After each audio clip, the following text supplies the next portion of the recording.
Hello Leo, welcome to my channel. If you're a returning subscriber, thank you for coming back. If you're new, welcome. This is a general reading, a life reading for your sign. But please don't forget to like and share, like and subscribe, as that does help to move the videos around YouTube as well. Okay, so let's have a look here what we've got. We've got a bit of a mixed bag this time around. We've got the 8th house coming up. The 8th house is to do with a couple of areas, which may be coming up for you at this time. Now, it's indicating Black Moon Lilith here at the bottom, and then at the top we've got Damara guiding children. So this can be your own children or other children that you're involved with. It could be, family, relatives, and so on, or it could be to do with your inner child as well. Now, it depends. The 8th house. With the Black Moon Lilith, this could very well be to do with it could be to do with your own children. It could be something that you're kind of waiting for something to happen. You're waiting for something to occur, but you haven't quite got a handle on it, or it's not quite clear. There's an undercurrent of something going on. And you're just not sure what it is at this point, and what's going to come up. So there's a little bit of a mystery going on there. And with the 8th house, it could very well be to do with financial situation. That may be coming up because the 8th house does deal with finance. So this is normally big finance. It's things like investments, insurances, and assets, banking, tax. It's also to do with, legacies and inheritances and things like that. So there could be something to do with that, that is kind of in the area, there's an undercurrent going on. Maybe your children are involved, or you are thinking about certain things to do with them. But, there's something going on in the background, but you can't quite get your hands on it. You can't quite get all the pieces together because there's kind of something, it's like a veiled time. It's like a pregnant pause, if I could put it that way. Okay, so that may be coming in. Then there's also the, it could also be to do with aspects around children, but to do with either yourself or your children, or children that you know. There could be an unplanned pregnancy coming in with Black Moon Lilith. That can happen. And this 8th house is the house of intimacy. This is to do with sex and intimacy and sexuality in all its forms. Okay, so that can come in. Also to do with unions, So it could also be to do with you and your person coming together in a more committed union. And this can involve issues around sexuality, around finance. Also, if either of you may already have children, there could be issues to do with that, trying to combine families, bringing a blended family in. There could be lots of ways that can come in. But it can also be to do with your own feelings in any one of these issues I've mentioned. And this could be to do with keeping yourself under emotional control. With Black Moon Lilith, sometimes something can come in. It may have nothing to do with actual your children. It could be your inner child that is being affected. All right. And this could be like an angry outburst about something, or some sort of, backlash, that occurs. Now, this could be from you going outward, or it could be coming in. Now, the Black Moon Lilith is normally about, as I said, emotional control. And this can be that, be careful what you say at this time, because there's something that could be said in anger, or in bitterness. Or a sort of a vengeful kind of a feeling may trigger something, and that could lead to a major blow up, So just keep yourself, emotionally under control. You may have to stand your ground on something in this area. You may have to stand firm about something, but it has also got a very strong rebellious or vengeful feeling about it. It can also be bitterness, or it can be envy. Guilt, shame, any kind of fear as well. Almost like a fear of being overlooked, or a fear of being left out, or a fear of being sort of passed over in some way, shape, or form. Now, as I said, this may be to do with family gatherings, and there are children involved, blending families. It could be between you and your partner.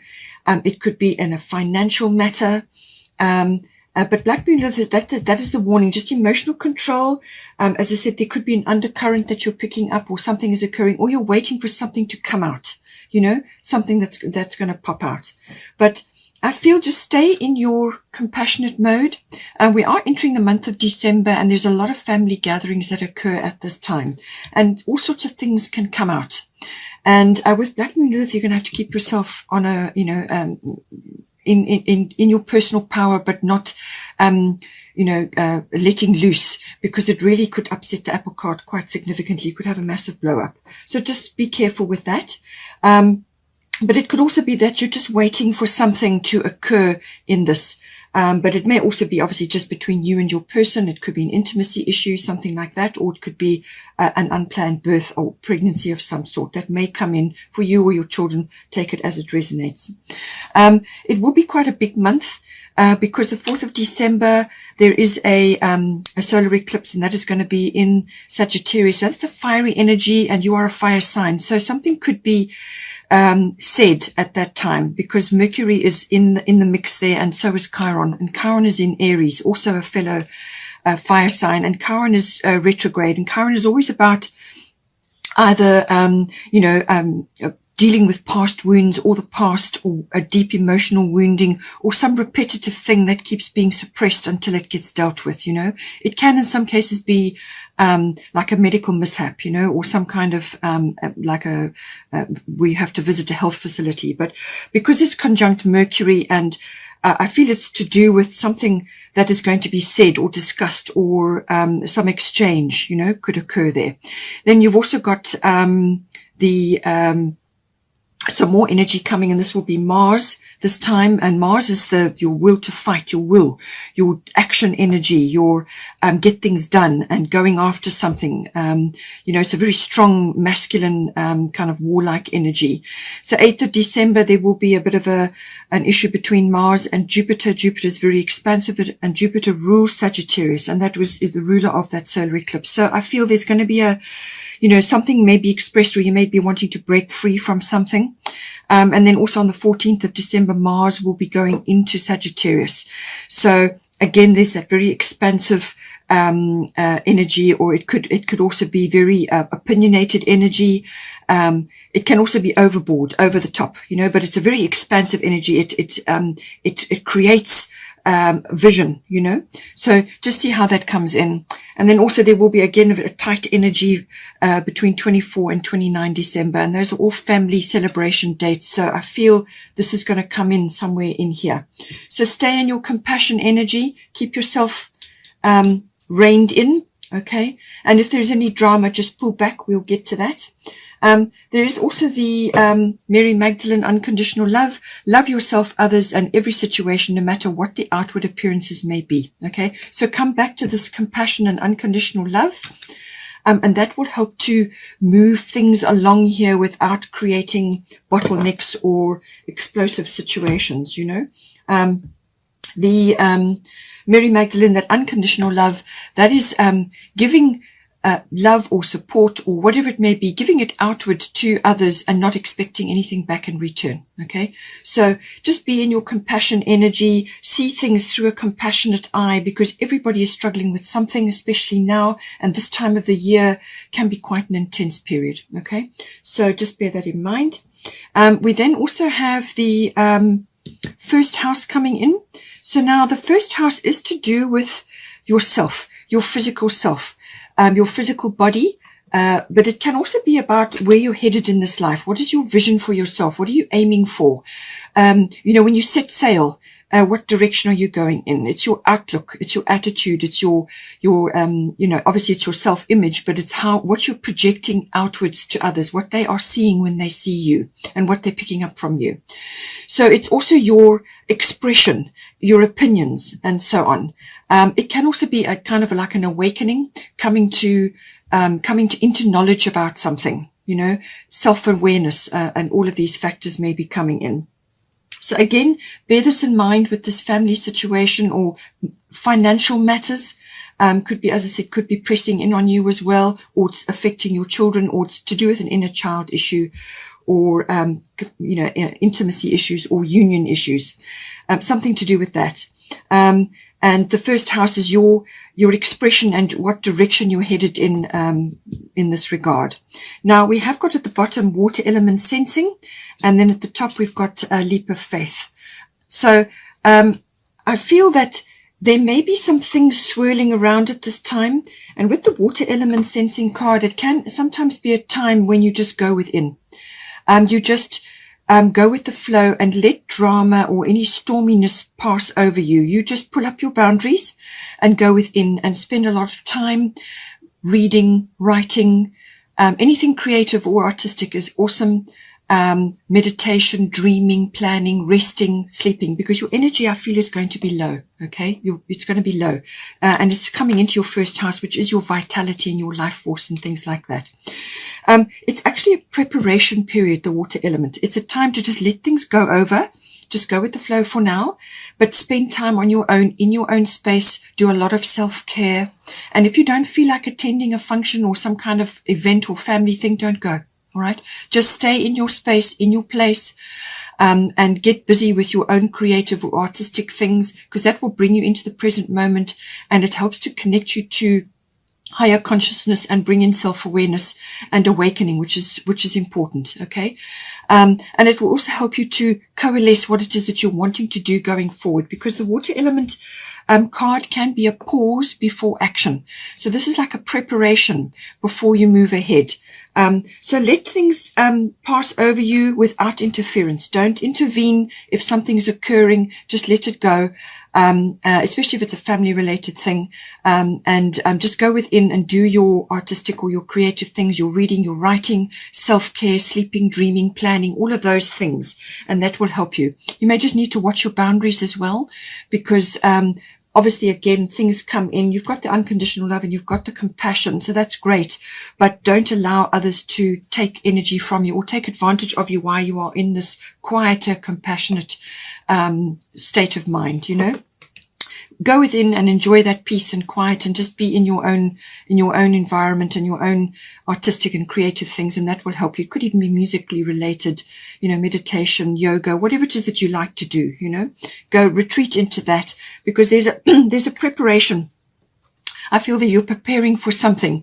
Something is coming in and you just need to take that time to recharge your batteries and your energy, And then when you are ready, when you've formulated what it is you're going to do and figured out what you want to do, and you've received information, because when you're doing these artistic and creative things, your mind gets out of the way, and then that makes space to bring in intuition, which is what we're going to get to. And that's going to bring you intuitive ideas or thoughts or feelings and so on.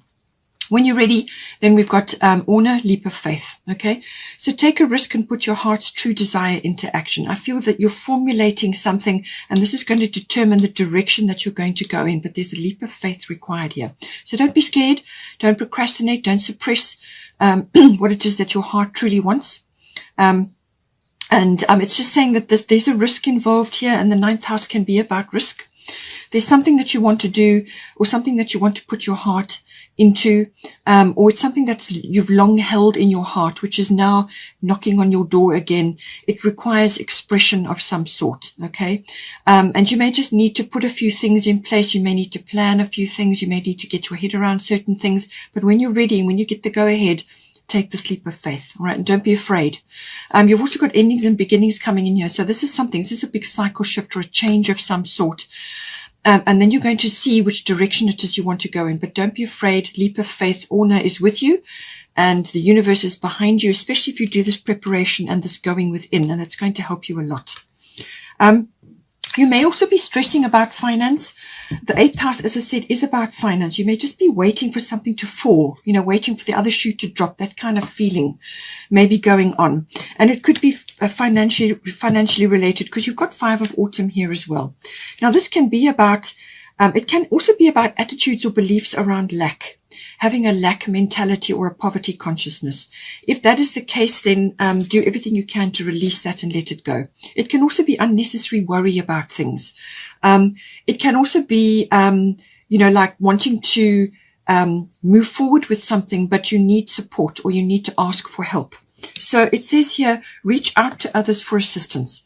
It says poor timing for a career change. So I feel that you're formulating and there's time to prepare here. If you are planning something like that, make sure that you get all your ducks in a row and that you analyze things carefully. So do this dreaming and planning and go within, and then you will know what to do. All right. But it says here, feeling challenged by money issues. It can also be, as I said, a fear of lack, or lack consciousness, or poverty consciousness. But it can also be that you just need to ask for help. And this is from your spirit team. It could be from other people around you. Certain people around you that you can request. With the Grand Trine coming in, it could also be that you can approach an institution or some sort of funding to help you. It's a very good time with Grand Trine blessings to ask for a loan or some sort of financial backing or something to do with that. With the Grand Trine blessings, you can be successful in that. Okay. So ask for help.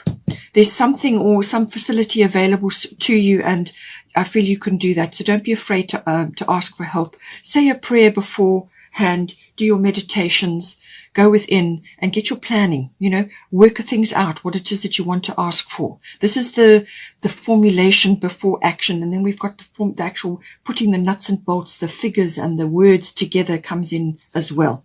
But this is like preparation, and this is gearing up your energy in order to do something. All right. You may want to be starting your own business or doing something along those lines. And this is where the leap of faith comes in. That leap of faith could be a number of things. It could be touching on a number of areas, but it's something to do with the direction that you want to go in. It could even be health related, It could be that you are in a low energy and you may have a health issue. And then there's something that you need to do and something you need to change, perhaps diet or environment. Perhaps you've got toxic things in your environment or toxic things in your diet. Perhaps you're just doing too many things on the media front and you've exhausted your body, because nervous system can come in. And it's coming in with Virgo. So your nervous system could be overtaxed right now. So you may have to make a few changes, formulate what you're going to do, release certain things, and then you will know what to do and take the leap of faith. Okay. Then, as I said, we've got Virgo coming in here. So Virgo is an analyzing energy, but it's quite a soft energy, the Virgo. But it can be very detail oriented. All right. So this is about checking, analyzing things, checking details. Now, this can be anything related to what I've talked about. It could be a plan that you're trying together. You may be wanting to get a business plan together, but you're going through the dreaming and the planning and the quietness while you prepare. And then you go into the next phase, which is putting things down on paper. It could be writing words, publishing, things like that. You may be a writer, or you may want to write something, or you maybe want to get coursework ready for something you want to launch. But it could also be figure related. And this is where the 8th house and other indicators are coming in to do with the career change or the finance. You may need to get a business plan together, whatever it is. Okay. This Virgo analytical energy is coming in. But the other side of Virgo is also the analysis paralysis. You could be going overboard with that. Okay. So just make sure that you're not overtaxing yourself. Worrying can come in with Virgo. Virgo can be a real worrywart. And it's unnecessary. You don't need to do it. What it will do is it will create a situation like a negative loop where you draw towards you the things that you're worrying about. So don't worry. All right. Rather spend your time in self-care, rest, plan, dream, get things sorted out, but be positive about what you're doing. With the 5 of autumn, sometimes you can have a very negative outlook or a very negative attitude towards certain things. You don't want that. Okay. You want to be positive. Yes, there is analysis to be done, but you're more than capable of doing it. I can see that in these cards here. More than capable. So just apply yourself when you're ready. It's a sifting and sorting energy. The positive, beautiful aspects of Virgo is that being able to analyze things, to look at pros and cons, also to give advice. You may be giving advice to others. Or if it's not advice for your nearest and dearest or for yourself or your family, then it may be very well advice for others. And this is about pros and cons. This is about giving people options. and saying, well, this is what we can do and how this can be done, and this is the plan, that how it will look. So it's that ability to come up with a plan or solutions, or to look at things, sifting and sorting, analysis. Also writing and words, and numbers may come into this calculation, or whatever it is. It can also be to do with decluttering. So it may be that somewhere in your environment, whether it's an emotional declutter or a physical material world declutter, Virgo is very good at that. You may be helping others to declutter as well. So whether this is like through coaching, or whether this is through other intuitive things that you're doing, or practical things, writing or numbers, or however it is, there's some sort of advice that you can give. It's like a service to others. Virgo can very much be about how you can help others, but it certainly is that the decluttering, there may be some of that required in your life to make room for new things, to make room for better things, newer things, things that are more suited to you now at this point in your development. Okay, so take all that into consideration. Very strong detail analysis and weighing, sifting and sorting, and coming up with progressions and probabilities and possibilities, and looking at things, giving a very unbiased view, all of those wonderful Virgo qualities. Also very caring sign, but also tendency to worry. So don't worry. It can also be criticism or critical thoughts of yourself or of others. And this is where the unconditional love comes in. Okay. Come back to this always, especially if you are looking at others critically, whether it's yourself, unconditional love for yourself, or whether it's for others. Come back to this unconditional love. Be in the Mary Magdalene energy. Okay. Look her up. She's got these wonderful texts about Mary Magdalene. Come back to your compassion energy. All right. For yourself and for others. And that will help to move the wheels along here. And you will not then be projecting a negative vibe. Okay. You want to be projecting positive things. So let go of criticism, nitpicking, things like that. All right. Then we've got here the ninth house. The ninth house is a very expansive house. This is the house of Sagittarius. And as I said, there is Sagittarius energy, particularly 4th of December and 14th of December. So this is a very expansive energy. It's also about intuition and the understanding of that and the intuitive processes. It's the seeking of truth. So you may be finding out the truth of something, or you may be seeing the truth of something, or you are seeing the path in some way. The ninth house is very expansive. As I said, it's like you meeting the world in some way. You've got the first house here, and you've got a leap of faith. So you could be connecting to other people who are in different countries to you. So they could be foreign. You could be connecting online, or through books, or through writing or coursework. It could be through learning, law, legal matters. The law and the higher courts come in with this. So you could also be learning from a higher learning point of view. So you could be going back to university, or going to university, or going to adult education. Or you could be understanding the deeper concepts of law and the legal situation, and also the higher courts, or philosophy, religion, belief systems. Anything like that comes into the ninth house. It can also be adventure and exploration of some sort. Now, this could be travel, long distance travel, or international travel. And this is where the international aspect or foreign aspect comes in. Learning about other kinds of people, where they live, their cultures, visiting places. You may be wanting to go on a journey. There's a number of ways that this can come in. But it's expansion. It's you meeting the world in some way, shape, or form. It can also be, as I said, from a career point of view, it could be publishing, writing, journaling, or journalism. And there's some sort of risk, a little bit of risk attached to this as well, because Jupiter is rules this house, and it's a very expansive house. But it could also be to do with like going on a quest of some sort, if it's a spiritually related quest as well.